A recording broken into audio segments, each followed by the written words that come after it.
The champagne bottle exploded before HR could finish the word misplaced. Not from celebration, no. It rolled off the kitchenette counter and cracked against the linoleum like it knew. Like it had just read the Friday 4:57 p.m. email from Payroll. Due to internal adjustments, your annual bonus has been deferred. We appreciate your understanding. The rest of the office was already dead. Silent. Post-holiday party hangover kind of dead. Desks still littered with cookie tins and passive-aggressive Secret Santa notes. My bonus? That was supposed to cover the final licensing fee on a project I'd been building in secret for 10 months. One more payment and the IP would have been mine. Legally. Permanently. Now it was hanging by a thread, and that thread just got frayed by the same people who ordered employee experience stress balls. I stared at the broken bottle. Way it leaked onto my suede boots like it knew the metaphor I was choking on. Misplaced, huh? Like they misplace umbrellas or office plants, or women's credit in meetings. I didn't scream, I didn't call legal. I didn't go to my supervisor's office and throw a desk phone like a righteous banshee. No, that's not my style. You don't set fires with gasoline when you already wired the building for demolition. Instead, I walked calmly, deliberately, past the Christmas tree still blinking in admin, past the frozen smile of Trish from HR who chirped, "Everything okay?" It wasn't, and back to my desk. Then I opened the binder. No one at the agency knew about the binder. Not the CEO, not the smug VP who called me kiddo in Q3 strategy calls, not even my fiancé, who thought I worked late because I was driven. The binder was a black, leather-bound Trojan horse of NDAs, contact logs, screenshots, recorded Zooms, and contract drafts. And sitting right at the top, a retainer agreement, unsigned, waiting for just one reason to become real. The client? Let's just say their name makes boardrooms shake and stock tickers twitch. They were our white whale. We'd pitched them for 3 years. Dinners, flights, 4 rejected decks. I watched as my boss fumbled the last one because he thought AI optimization meant replacing interns with ChatGPT. Last week, the client called me, directly. "Do you have autonomy where you are?" he asked, like he already knew the answer. I said I'd call back when the moment felt right, and it just did. I hit send on an encrypted DocuSign. Typed one sentence, "They misplaced my loyalty, so I'm reclaiming it with interest." I shut my laptop. Outside the office, my Uber was already waiting, a black Tesla I didn't order. Driver's name? Lucas, same as the CTO of the rival agency I'd been quietly building.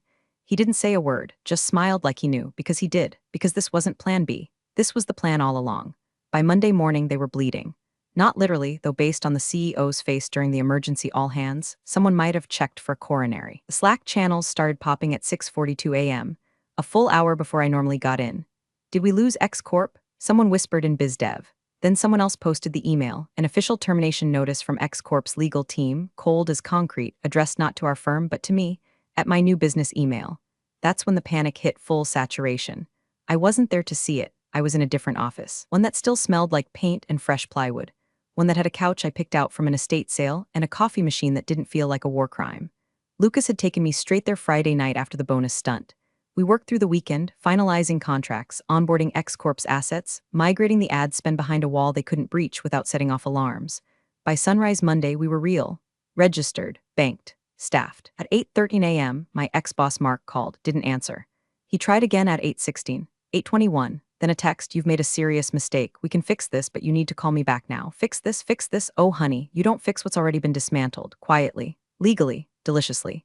See, what they didn't know, what Mark still didn't realize, was that the licensing contract tied to my bonus was never meant for them. It was always under my name, privately negotiated with a shell company I formed during the first round of company morale layoffs. While they were trimming heads for optics, I was trimming fat for freedom. My agency, named Plinth, was built from the bones they ignored. The designers they laid off, the junior analyst who had the best forecasting model I'd ever seen, the copywriter who cried after getting demoted because her boss didn't get her tone. It all worked for me now. They just didn't know it until Monday. Until I walked into our first meeting wearing the same blazer I wore the day Mark told me I lacked leadership presence. Lucas handed out welcome folders. I slid the final client schedule onto the screen, and that's when Danielle, our former client manager, walked in, Mark's right hand, his loyal little lieutenant who once told me to tone down the ambition.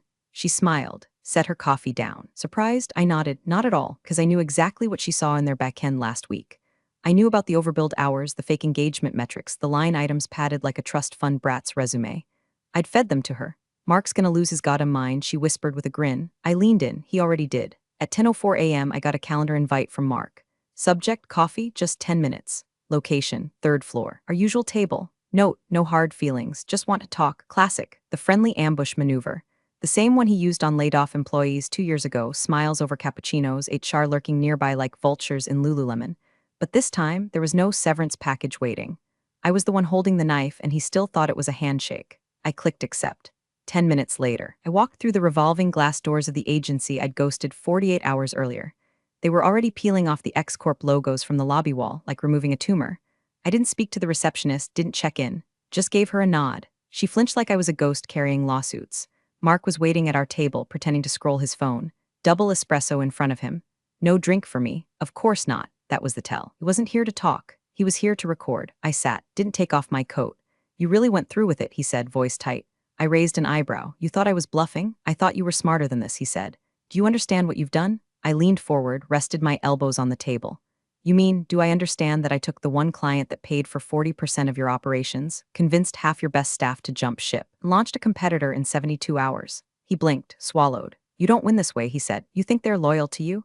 You think those people left because they believe in your little DIY agency? I smiled. No, they left because they know what it feels like to be under you, and they've seen what I do without a leash. He looked me dead in the eye. For the first time in 5 years, I saw something behind the smugness, something unshaven and scared. You stole from us. He hissed, wrong word. No, I said calmly. You misplaced me, just like you misplaced my bonus, my ideas, my name on pitch decks. You taught me exactly how disposable I was, so I disposed of you. He reached into his coat pocket and slid something across the table. A manila envelope. Signed NDAs, he said. You know what this means. I didn't even touch it. Just looked at it like it was a dead animal. You sure you want to open that door? I said softly. Because I've got screenshots, time-stamped edits, and a line-by-line breakdown of every time you slapped your name on my work. He paled. You think clients won't care? He shot back. Clients? I laughed. The ones you've been billing for executive consulting hours while golfing with pharmaceutical VPs in Scottsdale? I think they'll care plenty. I stood. Enjoy your espresso, Mark. Then I whispered just loud enough. You're about to know what loyalty really costs. By noon, Plinth was trending on LinkedIn. Not because we posted anything. We didn't need to. The implosion across town was doing our PR for us. Someone leaked the X-Corp exit memo, full of brutal little lines like lack of transparency, failure to meet deliverables, and the death sentence. We are migrating all brand strategy and media planning to a new agency. They didn't name us, but they didn't have to. People started connecting the dots faster than a bored Reddit mod on Adderall. Danielle was already fielding recruiter DMs from agency rats looking to jump ship. Lucas was securing new servers to handle the inbound interest. And me? I was sitting on a milk crate in our half-furnished conference room, eating a soggy egg sandwich and reading the internal meltdown thread from my old company's Slack. I had a burner login. Of course I did. From back when I helped audit the comms channels for culture alignment. Translation, they paid me to read other people's despair and pretend it was strategy. The thread was called Stabilization Plan. Oh, it was rich. Someone proposed slashing junior salaries. Another floated putting together a client win deck, even though they hadn't won a single pitch in months. Then someone, Mark, probably, suggested rehiring me under a performance clause. That one got 5 clown emojis before being deleted. I was mid-shoe when a text came through from an unknown number. Nice move, but you just made enemies. T no signature, just that one letter. T could have been Tyler, the compliance guy with the rat face, or Tina, Mark's favorite yes woman, or hell, the CEO. The one who still called me kiddo even after I landed the firm their biggest Q1 growth in 5 years. I didn't reply, just screenshotted it and forwarded it to Lucas. He called me 5 minutes later. Want me to trace it? I shook my head. No, let them sweat. Truth is, I wanted them to come after me, because if they did, I could open the other folder. The one marked Nightingale. That was the code name for the project I built in the shadows, planted in their systems like a seed bomb.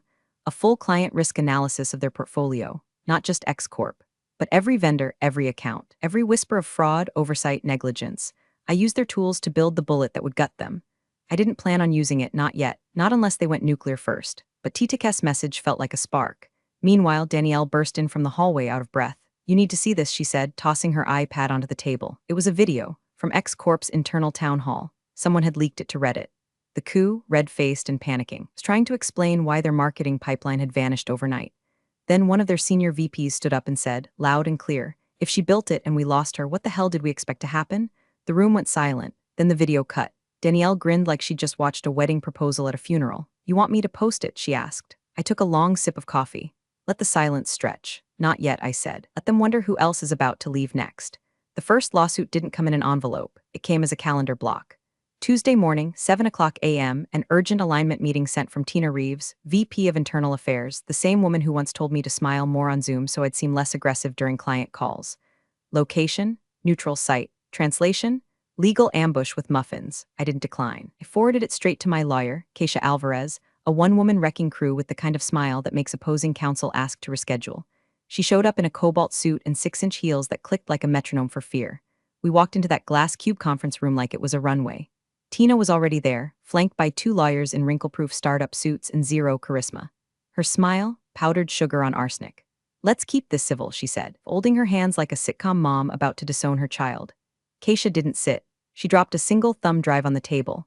"This contains the source files, timestamps, and original licensing contracts for the disputed materials.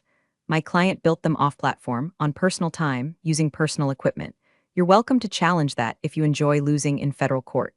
The suits exchanged glances. Tina exhaled through her nose. "We're not here to litigate, we're here to negotiate." Keisha tilted her head. "Strange, I don't see anything worth negotiating. Unless you'd like to issue a public apology for breach of contract and gender-based pay suppression." Tina cut her off. "We'll make this simple," she said. "Sign a non-compete, walk away from X Corp and Plinth. We'll wire you $200,000. Clean break, no PR war, no discovery, just quiet." I stared at her. And I laughed, full chest. "No apology, you want to buy my silence? After you stiffed me on a bonus and plagiarized my work into your VP's QBR slides?" Tina's face twitched. Keisha slid a paper across the table. "Here's our counter." They skimmed it. Tina looked up. "You're kidding." I smiled. "Nope." The paper demanded a written admission of retaliation regarding my bonus. Immediate public correction of authorship on all project decks from 2022. Company-wide statement affirming my departure was voluntary. And $1. One symbolic dollar wired from their executive fund to Plinth's payroll as restitution. The suits looked like they'd swallowed their ties. "We'll review," one said, voice flat. Keisha collected the thumb drive. "Clock starts now. 48 hours or we go wide." As we left, Keisha leaned in and whispered, "You just asked Goliath to apologize." In writing. I adjusted my coat. "No," I said. I asked him to kneel. Back at Plinth HQ, Danielle was waiting in my office, phone shaking in her hand. "You're not going to believe this." She flipped her screen around, a LinkedIn post, 2,000 likes and climbing.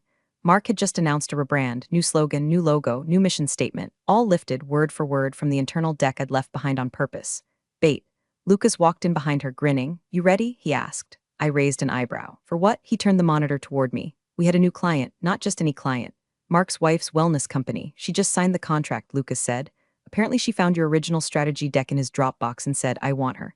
I sipped my coffee. "Tell her we're honored." Then I smiled. "And tell her I don't do discounts." By Wednesday, Mark was unraveling in real time. Not just reputationally, personally. It started when someone leaked a voicemail. 14 seconds of pure panic. His voice high-pitched and cracked, muttering, "This is sabotage. We need to audit every client, check if she had access to the retention models." Then a beat of silence followed by a quieter, raspier whisper. "Did we sign anything?" That could be. Legally binding. The file hit Reddit. Then Twitter. Then the inbox of every journalist I'd ever had to babysit through a press release. Danielle walked into my office at 9:14 a.m. with a grin that said someone was about to lose their last shred of dignity. "They just sent out a firm-wide gag order," she said, handing me a printed email. Subject: do not engage with media inquiries. Body: all staff communications regarding the X-Corp transition must be cleared through legal and brand risk immediately. This includes personal social accounts. It was signed off by Tina. I imagined her typing it while icing her jaw from the last meeting. "They're bleeding out," Lucas said as he joined us. "But here's where it gets spicy." He pulled up our analytics dashboard. One of their secondary clients, Midline Capital, just requested a sit down with us. They said they want to explore fresh talent before Q3. "Midline's worth $6 million, Danielle muttered. And I asked. Lucas flipped to the next slide. "They asked if your deck was still available." "Original one?" I didn't answer. I was too busy staring at the internal email I'd just received from my old firm's IT director. "FYI, Mark's been digging through your old user folder like a raccoon on Adderall. Might want to check your backups." Underneath was a forwarded screenshot. Mark had tried to restore my Slack DMs, the ones I'd wiped. The ones I wanted him to notice were missing, because if he went looking for dirt, he'd trip the tripwire. 3 hours later, I got the confirmation. Lucas barged in, holding up his phone. He tried to open Nightingale. I stood slowly, felt my pulse settle. "Did the trigger go off?" Lucas nodded. "Full log dump sent to 3 outlets. Pre-drafted cover email. Pinned to Tina's personal Gmail, too." Danielle let out a low whistle. "You're not just burning the bridge, you wired the riverbed with C4. I didn't answer, just walked over to the window. Looked down at the city. Somewhere in a sleek boardroom, Mark was realizing what I had done. The Nightingale file had one purpose: exposure. It contained project theft, fabricated client data, and most deliciously, a secret side deal with a vendor that just happened to employ Mark's cousin. All traceable, all timestamped. And now, all public, by noon. Business Insider was live with a headline that made my ribs vibrate. Exclusive. Internal leak exposes potential fraud. CEO panic at leading ad agency. Mark's face was the thumbnail. Danielle stared at the screen, breathless. Lucas asked, "You think he'll resign?" I sipped my tea. "Oh, he'll wish he could." Then I leaned back in my chair and said what we were all thinking. But they're not done yet. Now comes the retaliation. Retaliation didn't come with subpoenas. Came with flowers. Peonies. White ones, my least favorite. With a note, congrats on the launch. Let's be civil. Emmett was delivered to Plinth's reception desk by a courier in a velvet jacket who looked like he moonlighted as a magician. Danielle stared at the bouquet like it was ticking. That man just tried to assassinate your reputation and now he's sending peonies? I pulled the card from between the petals and sniffed the stems. Still smells like desperation, I said. Maybe even fraud. Lucas ran the sender's info through our contact trace system. The florist address was legit, but the charge came from a Shell LLC, one tied to Clear Span, a boutique PR firm known for reputation recovery and burying harassment lawsuits with influencers who wore chunky glasses and said vibes unironically. Danielle narrowed her eyes. He's getting ahead of the next article. He was, because that was the real nuke. Not Nightingale, not the stolen decks or the fake metrics. Those were appetizers. The entree, a whistleblower affidavit, filed by someone still working inside his company, an anonymous junior analyst who'd been quietly deeming me for months under the handle Zero Elevator. They had proof, audio clips, Slack exports, a budget spreadsheet with bold red text reading, adjust report language, make her look replaceable. They wanted to remain anonymous. Fine. I didn't need their name, just their truth. Keisha submitted the affidavit to the EOC and looped in a journalist who owed her a favor from a discrimination case in 2019. We didn't break the story. We detonated it. And sure enough, that afternoon, a press statement dropped on my old firm's website. We value all employees and are investigating the allegations thoroughly. The font was sterile. The layout desperate. But the final sentence caught my eye. Effective immediately, our CEO will be stepping aside pending review. Stepping aside. The polite way of saying he got dragged out by his tailored lapels and dumped behind a dumpster fire he lit himself. I didn't celebrate, not yet, because just as I closed the page, a new email popped up. Subject, urgent regarding former employees. From Tina Reeves, I clicked. It wasn't a cease and desist, it was a warning. I tried to stay loyal, but they're shifting blame. If this goes to court, I'm not going down alone. You should know they're already prepping to leak your NDA from 2020. They'll frame it like you breached first, that you planned this while still on salary, that everything you've built is poison-pilled from the inside. I stared at the screen. It wasn't fear that gripped me. It was something colder, a sense of inevitability, because she was right about one thing. I did plan this while still on salary. Every strategy, every hire, every client nudge, but what she didn't know? I never signed the 2020 NDA. The version she had was unsigned, a decoy, time-stamped, dated, but missing one tiny thing, my signature. And now, thanks to their threat, I had their attempt to forge it. Lucas looked up from his laptop, eyes wide. They forged your signature? I nodded slowly. Danielle whispered, that's jail. I stood, cracked my knuckles, and smiled for real. No, I said, that's leverage. Thursday morning, 6:03 a.m., I walked into our office to find Keisha already there, heels off, sleeves rolled, scrolling through her second iPad like she was orchestrating a hostile takeover of the Vatican. She didn't even look up. They forged two versions, she said, one with your initials, one with your full name, both garbage, bad kerning, wrong date format, and they used the old company logo. It's laughable. I sat down across from her, poured coffee from the pot she'd brought from home. You know what to do? Keisha nodded. I'm filing federal, fraud, breach, and retaliation. We'll go scorched earth. No, I said slowly. We'll go surgical. She raised an eyebrow. I want them bled out, not blown up. I want every client to choose to leave. Every partner to disassociate. I want their brand to rot in the sun while they spin PR statements until their lawyers beg them to shut up. She smiled. You're darker than I thought. No, I said, I'm methodical. By noon, the story had evolved. The forged NDA screenshots, leaked anonymously of course, ended up on a legal tech forum and got dissected by keyboard-savvy paralegals like it was the Zapruder film. The conclusion? Clumsy, fraudulent, dumb. Then, one by one, the dominoes started falling. Midline Capital publicly terminated their contract. Viro Lab, a biotech client who loved their ESG compliance, posted a statement saying they no longer align with Mark's company values. A former board member called for full leadership restructuring.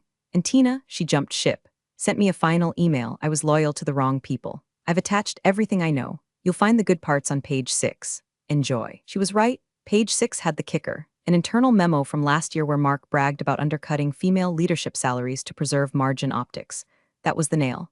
By Friday morning, their site was down, their Instagram wiped, and their LinkedIn banner changed to "We're hiring new chapter ahead," which is code for "We're bleeding interns and praying someone still believes in us." I didn't dance, didn't pop champagne. Instead, I stood alone in the Plinth conference room, lights dimmed, watching our dashboard flash. Client retention 100%.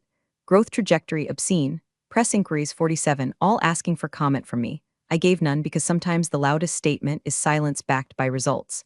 Danielle poked her head in. You okay? I nodded. Lucas followed, holding a box. Someone dropped this off downstairs. No return label. He set it on the table and walked out. I opened it slowly.